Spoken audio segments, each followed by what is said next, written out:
इंकलाब जिंदाबाद, हमारा सम्मेलन कामयाब।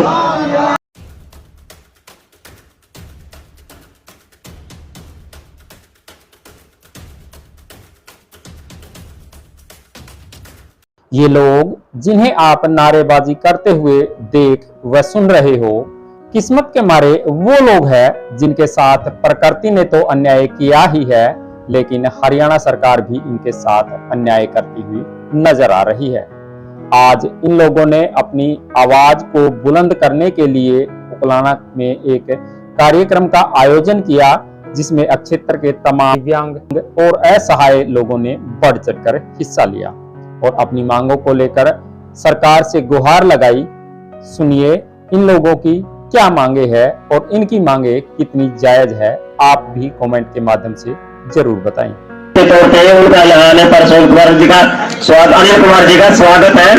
तो सरपंच साहब से अनुरोध है, आए अब स्थान ग्रहण करें। आज कई गणमान्य साथी हमारे बीच में, आज हमारे सम्मेलन में अपने शुभकामनाएं देने के लिए हमारे बीच में आएंगे। तो हमारे सरपंच साहब आए हैं और अभी ब्लॉक समिति मेंबर भी हमें बुलाए हैं, कुछ सरपंचों को भी हमें इनवाइट किया है। जी क्या आज कार्यक्रम का एजेंडा रहने वाला? आज हमारा विकलांग अधिकार मंच हरियाणा की उकलाना ब्लॉक का चौथा सम्मेलन हम करने जा रहे हैं और इस सम्मेलन के अवसर पर हम सरकार से हमारी क्या डिमांड्स हैं उनके ऊपर हम चर्चा करेंगे और एक अपील है जनता के बीच में और मीडिया के माध्यम से भी हम आज इस सम्मेलन के दौरान भी करेंगे। और साथ में हमारा जो जत्था अभियान जो चला हुआ है 26 अप्रैल से, वो अब लगातार हमारा यहाँ के जो 15 गांव हैं उसको आपने कवर कर लिए हैं और आज हम उसका सम्मेलन कर रहे हैं। इसके बाद फिर वो हमारा जो सम्मेलन और जत्था है वो नारनौंद के अंदर जाएगा। तो आज के सम्मेलन में जो हमारी जो मुख्य मांगे, एक तो ये है कि हमारा जो यूडीआईडी कार्ड है वो सरल प्रक्रिया में बनाए जाएं, क्योंकि यूडीआईडी बनाने की जो प्रक्रिया है इतनी जटिल है कि विकलांग को 3-3 महीने तक यूडीआईडी कार्ड बनाने का इंतजार करना पड़ता है, काफ़ी पैसा उन्होंने खर्च करना पड़ता है, बार बार उन्हें आना पड़ता है। तो वो पुराने मेडिकल के आधार पर ही हमारी यूडीआईडी कार्ड बनाई जाए आज की सम्मेलन के दौरान। दूसरी, जो विकलांगों के खाली पड़े पद हैं 15,000 के करीबन हमारे पद खाली पड़े हैं, वो हमारे पद भरे जाएँ।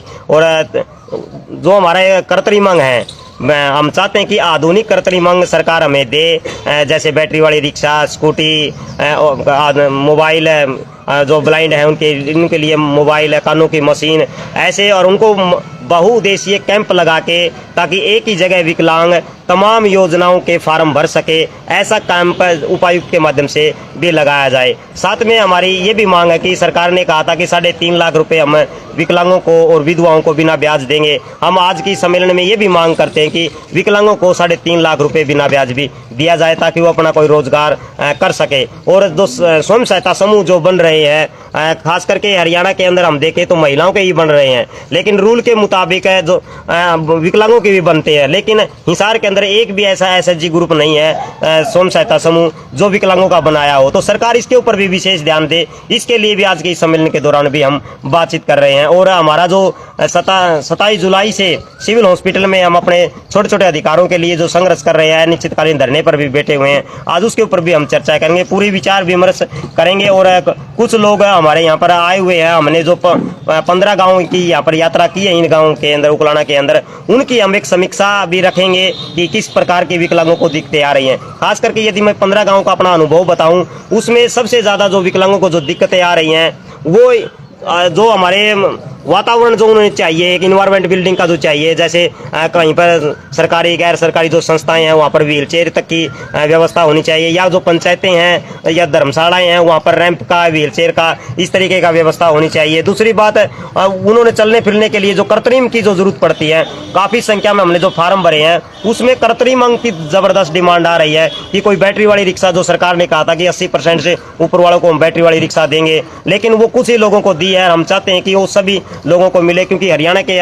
खास करके हरियाणा के अंदर 15 लाख विकलांग है और हिसार के अंदर यदि उसकी आबादी देखे तो 80,000 से ऊपर बैठती है। तो जो सरकार सामान बांटती है वो 100-200 लोगों को ही बांट देती है, लेकिन बाकी लोग वंचित रह जाते हैं। हम चाहते हैं कि तमाम जो जरूरतमंद जो विकलांग है उन सभी को ये सम्मान मिले। आज के इस सम्मेलन के अवसर पर हम ये बातचीत आपकी मीडिया के माध्यम से आप लोगों को कहने के लिए आए हैं।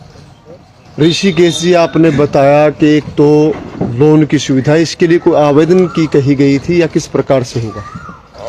जो 3.5 लाख का जो आवेदन था वो मुख्यमंत्री जी ने घोषणा की थी बजट के दौरान भी, हम आगे विकलांगों को लोन देंगे या बिना ब्याज देंगे, और वो बेकायदा उसकी स्टेटमेंट भी हमारे पास है। और दूसरी बात है, हम उस घोषणा को किए हुए 2 साल के करीबन हो गए हैं।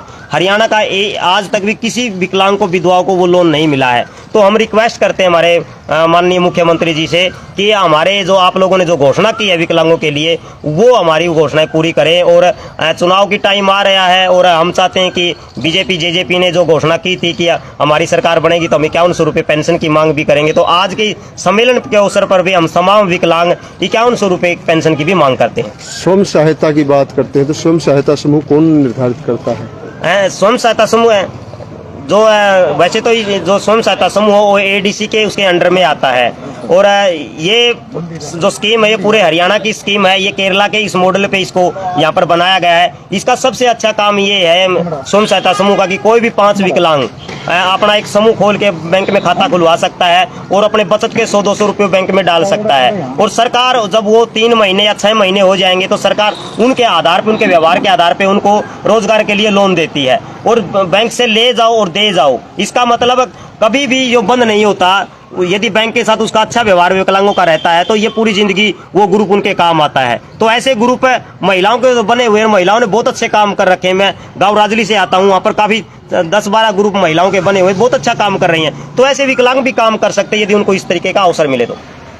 जो ये जत्था गांव-गांव जाकर इन्होंने अपने जो संदेश विकलांगों के लिए बताए है, बहुत काबिले तारीफ है। हमारे गांव में भी ये जत्था आया था तो इन्होंने बहुत सी बातें ऐसी बताई जिनका हमें भी नहीं पता था। तो ये बहुत बढ़िया इन विकलांगों के लिए अपने कार्य कर रहे हैं। और इनकी जो मांगे हैं वो सरकार से हम भी निवेदन करेंगे कि इन विकलांगों के लिए जैसे इन्होंने स्वयं सहायता समूह के माध्यम से जो लोन की प्रक्रिया है वो मिले। तो जो भी विकलांग अपने कार्य शुरू करना चाहता है उस राशि से अपना कार्य शुरू करेगा, किसी के ऊपर डिपेंड नहीं रहेगा। और वो जैसे जैसे उनका व्यापार बढ़ता जाएगा, बैंक से उनकी लिमिट भी बढ़ेगी, वो अपने व्यापार को और भी अच्छे सुचारू रूप से चला पाएंगे। तो विकलांगों के लिए बहुत अच्छी सोच ये जो एकता मंच है ये रखता है और हम चाहेंगे कि ज़्यादा से ज़्यादा इनका सहयोग करें।